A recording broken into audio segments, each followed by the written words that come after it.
오늘 성경 말씀은 이사야 9장 6절입니다. 이사야 9장 6절. 이는 한 아기가 우리에게 낳고 한 아들을 우리에게 주신 바 되었는데 그의 어깨에는 정사를 메었고 그의 이름은 기묘자라 모사라 전능하신 하나님이라 영존하시는 아버지라 평강의 왕이라 할 것임이라. 오늘 본문에서 언급하는 예수님을 부르는 명칭 중 하나는 평강의 왕입니다. 이 명칭이 우리에게 소중한 이유는 세상에 있는 어둠의 권세가 전쟁의 영이기 때문입니다. 인류의 역사는 전쟁의 역사라고 해도 과언이 아닐 정도로 크고 작은 전쟁으로 이루어진 역사입니다.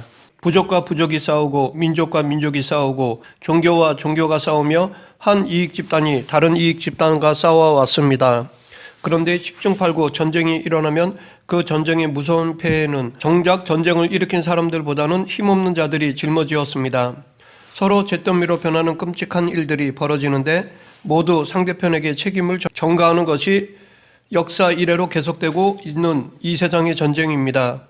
같은 나라 같은 민족 안에서도 지방과 지방, 마을과 마을끼리의 대립이 있고 가진 자와 못 가진 자, 보수와 진보, 신세대와 기성세대, 남편과 아내, 부모와 자식, 시어머니와 며느리 간의 갈등과 다툼들이 끝없이 일어나고 있습니다. 이 세상에는 총칼로만 싸우는 전쟁만 있는 것이 아닙니다. 그런데 성경에는 이 모든 전쟁의 원인이 바로 인간의 마음에서 비롯된다고 지적하고 있습니다. 핵폭탄 그 자체가 문제가 아니라 그 핵폭탄을 자기 이익을 위해 다른 인간에게 사용하는 인간의 죄성이 문제라는 것입니다. 총칼을 들고 싸우기 전에 우리는 이미 마음으로 서로에게 총칼을 들이대고 있습니다. 야고보서 4장 1절. 너희 중에 싸움이 어디로부터 다툼이 어디로부터 나느냐?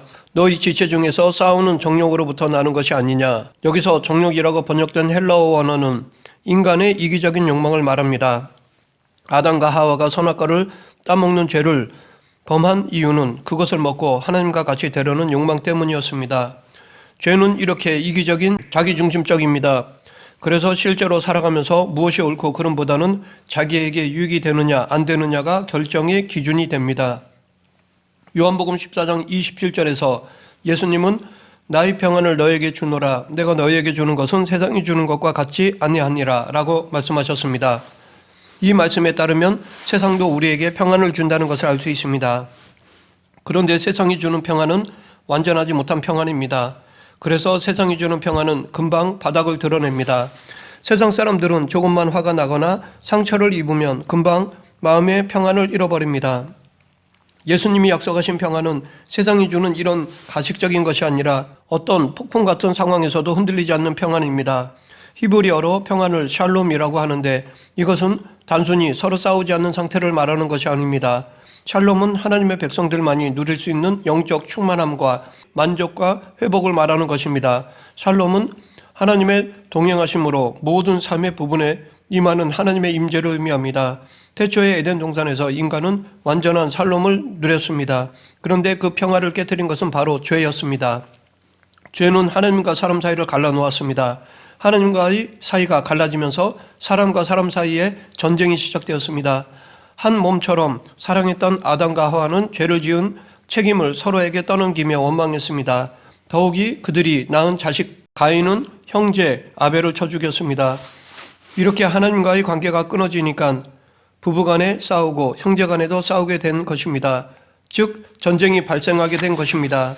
하나님과 관계가 끊어진 뒤부터 사람과 사람 사이에는 미움과 불신이 발생하여 전쟁으로 표출된 것입니다. 예루살렘은 살롬의 도시, 즉 평화의 도시란 뜻을 담고 있습니다.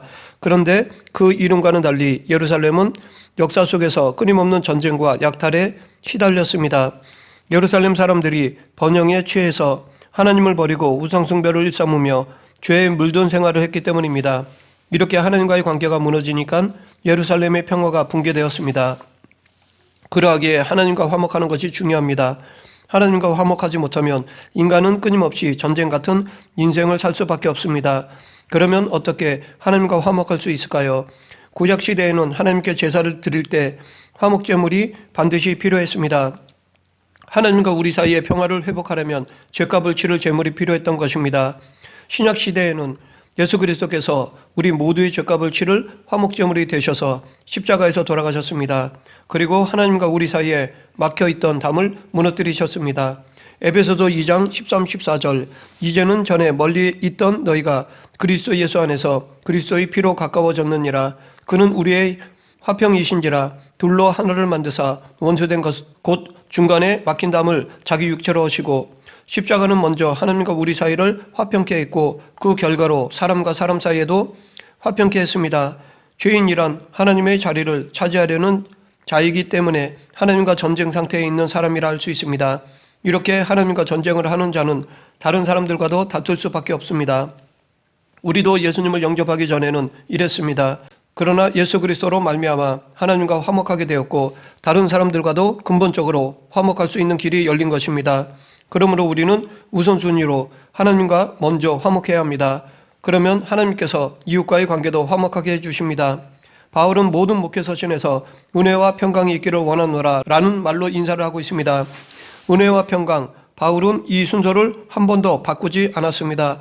왜냐하면 은혜가 먼저고 그 은혜로 말미암아 평강이 오기 때문입니다. 즉 우리가 누리는 하나님의 평강은 예수님의 십자가 은혜로 말미암은 것입니다. 그리스도의 평강이 임하기 전 우리는 마음에 참된 평화가 없었습니다. 그때 우리 안에는 늘 불안과 불만과 갈등과 회의가 가득했습니다. 그러나 예수님을 구주로 영접한 뒤 주님은 우리에게 하늘로부터 임하는 참된 평안을 주셨습니다. 그런데 여기까지는 주님의 몫이고 그 다음은 우리의 책임입니다. 골로새서 3장 15절 그리스도의 평강이 너희 마음을 주정하게 하라 해서 주정하게 하라는 말은 다스리게 하라는 말입니다. 즉 그리스도의 평강이 우리 마음을 다스리도록 내 삶을 내어드려야 한다는 것입니다. 이 내어드리는 것은 내가 의지적으로 해야 할 몫입니다. 내 책임입니다. 사탄은 우리가 염려와 근심, 미워하는 마음과 분노의 마음을 갖게끔 자꾸 충동질해서 그리스도의 평강을 누리지 못하게 계속해서 방해합니다. 그러나 우리는 이와 싸워 이겨야 합니다. 우리는 삶의 순간순간 자신의 의지적 결단으로 주님의 다스림으로 들어가야 합니다. 그렇다면 어떻게 주님의 다스림에 들어가서 주님의 평화를 누릴 수 있을까요? 첫째, 하나님의 평화를 누리려면 기도해야 합니다. 빌립보서 4장 6절 7절 아무것도 염려하지 말고 다만 모든 일에 기도와 간구로 너희 구할 것을 감사함으로 하나님께 아뢰라. 그리하면 모든 지각에 뛰어난 하나님의 평강이 그리스도 예수 안에서 너희 마음과 생각을 지키시리라. 수영을 잘하고 싶으면 몸에 힘을 빼고 물에 자기 몸을 맡겨야 합니다. 마찬가지로 마음의 불안과 염려를 이기는 방법은 하나님께 온전히 맡기는 것입니다. 하나님께 맡기는 방법은 기도하는 것입니다. 그러면 하나님의 평강이 우리의 마음과 생각을 지켜주십니다. 우리가 근심, 걱정, 염려를 하는 것은 우리의 감정과 생각이 복잡하기 때문입니다. 내 힘으로 해결하려다 보니 복잡할 수밖에 없습니다. 이렇게 근심, 걱정, 염려에 눌리면 기도가 적어집니다. 하지만 기도하면 평강의 왕이신 주님이 세상을 초월하는 평안을 주십니다. 세상에는 외적으로 성공한 사람들이 많이 있습니다. 하지만 그런 사람들 대부분은 마음으로는 늘 불안함을 느낍니다. 진짜 성공은 어떤 상황 속에서도 내적인 담대함과 평안함을 누리는 것입니다. 이것은 내 마음에 하나님의 임재로 채워짐을 의미합니다. 예수님이 세상이 주는 것 같지 않은 평강을 주겠노라고 하신 요한복음 14장 말씀은 주님이 십자가 죽으심을 앞두고 계셨을 때 주신 것입니다. 그런 극한 상황 속에서도 예수님의 내면에는 평안이 가득하였습니다. 우리도 기도하면 그 평안을 누릴 수 있습니다. 우리가 기도할 때 하나님께서는 우리 안에 있는 세상이 준 상처들을 치유하시고 다시 일어날 수 있는 새 힘을 부어주십니다. 둘째, 하나님의 평강을 누리려면 말씀으로 충만해야 합니다. 이사야 11장 9절 내 거룩한 산 모든 곳에서 해됨도 없고 상함도 없을 것이니 이는 물이 바다를 덮은 같이 여호와를 아는 지식이 세상에 만할 것임이니라. 여기서 해됨도 없고 상함도 없을 것이라는 말은 서로 미워하고 싸우기 때문에 오는 아픔이 없을 것이라는 뜻입니다. 또한 하나님을 아는 지식은 하나님의 말씀을 의미합니다. 그러므로 물이 바다를 덮은 같이 하나님의 말씀이 세상에 충만하면 서로 미워하고 싸우지 않을 것이라는 것입니다. 불교, 힌두교, 이슬람교, 무속신앙 등 하나님을 거역하는 잘못된 신앙이 세계 곳곳에 넘쳐납니다. 허무주의나 쾌락주의 같은 잘못된 사상도 많이 있습니다. 그러나 그날이 되면 물이 덮인 바다처럼 모두 하나님의 말씀의 통치 안에 완전히 압도될 것입니다. 그리고 다툼과 전쟁이 없는 완전한 평화의 시대가 열릴 것입니다. 세상의 영은 미움과 다툼과 거짓과 폭력과 음란과 욕심과 두려움의 영입니다. 거기에 노출되어 있는 마음에는 평안할 수 없습니다. 그래서 우리는 의지적으로 하나님의 말씀을 듣고 읽는 일에 투자해야 합니다. 예수님은 말씀을 통하여 임재하시기 때문에 말씀을 흡수하는 만큼 평강의 왕이신 예수님이 우리 마음을 기경하시고 치유하실 것입니다. 그때 비로소 우리는 하나님의 평화를 누릴 수 있습니다. 셋째, 하나님의 평강을 누리려면 내 안에 우상 그리고 내 주위의 우상을 제거해야 합니다. 역대하 14장에 보면 아사 왕이 나옵니다. 성경은 여호와께서 아사에게 평안을 주셨으므로 라고 말하고 있습니다. 하나님은 아사 왕 때 그 땅에 평안을 주셨습니다. 당시 남유다는 지정학적으로 수많은 강대국과 국경을 마주하고 있었기에 항상 크고 작은 전쟁 위협에 시달렸습니다. 그러나 아사 왕이 다스렸던 10년 동안은 하나님께서 완전한 평안을 주셔서 전쟁이 없었습니다. 아사 왕이 그 놀라운 평안을 누릴 수 있었던 비결은 성경에서는 아사가 일찍이 유다 사람에게 이르되 우리가 우리 하나님 여호와를 찾았으므로 이 땅이 아직 우리 앞에 있나니 우리가 이 성읍을 건축하고 그 주위에 성곽과 망대와 문과 빗장을 만들자. 우리가 주를 찾았으므로 주께서 우리 사방에 평안을 주셨느니라 하고 이에 그들이 성읍을 형통하게 강구하였더라 라고 밝히고 있습니다. 여기서 주를 찾았다라는 말은 전심으로 하나님만 예배하고 하나님이 기뻐하시지 않는 것들을 과감히 버렸다는 말입니다. 아사 왕은 재임 초기부터 우상 숭배를 유다 땅에서 몰아냈습니다. 그는 증조 할아버지 솔로몬 왕 말년에 시작되어 그 이후로 계속 이어진 우상 숭배와 이교적 풍습을 완전히 없앴습니다. 이것은 결코 쉽지 않았습니다. 왜냐하면 아사라 우상을 나라에 퍼뜨린 사람이 바로 아사 왕을 키워준 할머니였기 때문입니다. 그러나 아사 왕은 자신을 키워준 할머니였지만 그를 태우에서 폐위시키면서까지 우상 숭배를 척결하였습니다. 그렇게 하였기에 하나님께서는 남유다에 평안을 주셨던 것입니다. 구약 성경에는 여호와 샬롬 즉 평강의 하나님이라는 이름이 처음 나오는 맥락을 보면 이스라엘이 왕이 없어서 각자 자기 소견대로 행할 때였습니다. 즉 사사 기드온 때였습니다. 당시 이스라엘은 하나님께 불순종하였고 도덕적으로도 타락하였습니다. 그래서 하나님은 미디안 족속을 사용하여 이스라엘을 징계하셨습니다. 이스라엘 백성들이 회개하자 하나님은 이스라엘을 구원할 사사로 기드온을 택하셨습니다. 그에게 나타나셔서 그를 큰 용사라고 하셨습니다. 하지만 기드온은 아무리 봐도 큰 용사가 아니었습니다. 그는 므낫세 지파의 작은 집안의 사람이었고 외세의 침략에 두려워서 살아남으려 했던 보통 사람이었습니다. 그런 그를 하나님이 택하셔서 이스라엘을 구원할 지도자로 세우셨습니다.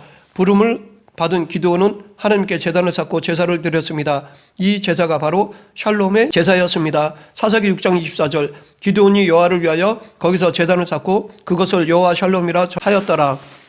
아이러니하게도 샬롬의 하나님을 선포한 기드온은 그때부터 전쟁을 시작하였습니다. 먼저 내부의 적과 전쟁을 치렀습니다. 그는 자기 집에 서 있는 바알과 아세라 우상을 다 부숴버렸습니다. 그리고 나서 기드온은 외부의 적들과 전쟁을 하였습니다. 백성들을 이끌고 출전한 기드온은 미디안 대군을 상대로 승리를 거두며 이스라엘의 평화를 가져왔습니다. 기드온의 이야기를 통해 우리는 진정한 하나님의 샬롬이 무엇인가를 알 수 있습니다. 그것은 주변 상황을 초월합니다. 모든 것이 불안하고 어지러웠던 시대, 그리고 미디안 대군의 무서운 침략이 온 땅을 공포로 몰아넣고 있는 힘든 상황에서도 기드온은 예배를 회복하여 하나님의 샬롬을 누렸습니다. 이처럼 하나님의 샬롬은 세상 조건들을 초월합니다. 우리는 세상 환경을 제어할 수는 없지만 환경에 어떻게 반응하는가는 결정할 수 있습니다. 우리는 주님과 깊이 교제함으로 하늘의 평화를 받을 수 있습니다. 기드온이 국가적, 개인적 위기 상황 속에서 여호와의 샬롬을 체험했듯이 우리도 개인적, 국가적 위기 상황 속에서 오히려 여호와 샬롬을 체험할 수 있습니다. 역설적으로 진정한 영적 평강은 영적 전쟁을 통해 얻어집니다. 하나님의 샬롬을 망가뜨린 것은 죄였고 그 뒤에는 마귀가 있습니다. 하나님의 샬롬은 마귀의 세력과 싸워서 이김으로써 얻어지는 것입니다. 평강의 왕이신 예수님이 십자가에서 마귀의 세력과 싸워 승리하셨기에 우리는 예수님을 믿음으로 말미암아 하나님의 샬롬을 누릴 수 있습니다. 이 땅의 모든 유명한 왕들은 10중 8구 전쟁의 왕이었습니다. 광개토 대왕, 알렉산더, 줄리어스 시저, 징기스칸 등 하나같이 전쟁을 통해 수많은 사람들의 피를 흘려 영웅이 된 사람들이고 자기 왕국을 세운 사람들이었습니다. 그러나 남의 피를 흘려서 이룩한 왕국과 평화는 결코 오래가지 못합니다. 반면에 예수님은 남의 피가 아닌 당신의 피를 흘려 하나님 나라의 왕국을 세우셨습니다. 그리고 평강을 주셨습니다. 그러하기에 우리는 우리의 삶 속에 예수님을 초대해야 합니다. 예수님이 임하는 곳에 진정한 평화가 임합니다. 세상은 이 평화를 알지 못합니다. 그렇기 때문에 우리는 참 평강이신 예수님을 전해야 하는 것입니다. 말씀을 맺겠습니다. 평강의 왕이신 예수님은 고난 속에 있는 우리에게 오셔서 상황을 변화시키기 전에 우리 자신을 먼저 변화시키십니다. 정결케 하시고 믿음이 커지고 인격이 성숙하게 하십니다. 고난을 통해 우리를 정금같이 만드십니다. 그리고 나서 당신의 평강을 누리게 해주십니다. 세상을 초월한 평강을 누리게 해주십니다. 우리 모두 어떤 상황과 여건 속에서도 평강의 왕이신 예수님을 삶 속에 초대하여 그 평강을 누리는 그리스도인이 되길 간절히 축원합니다. 기도하겠습니다. 사랑과 은혜가 풍성하신 하나님 아버지, 저희들에게 평강의 왕이신 예수님을 보내주셔서 감사합니다. 예수님을 삶에 초대함으로 하나님께서 주신 평강을 온전히 누릴 수 있는 성도가 되게 하여 주시옵소서. 예수님 이름으로 기도드립니다. 아멘.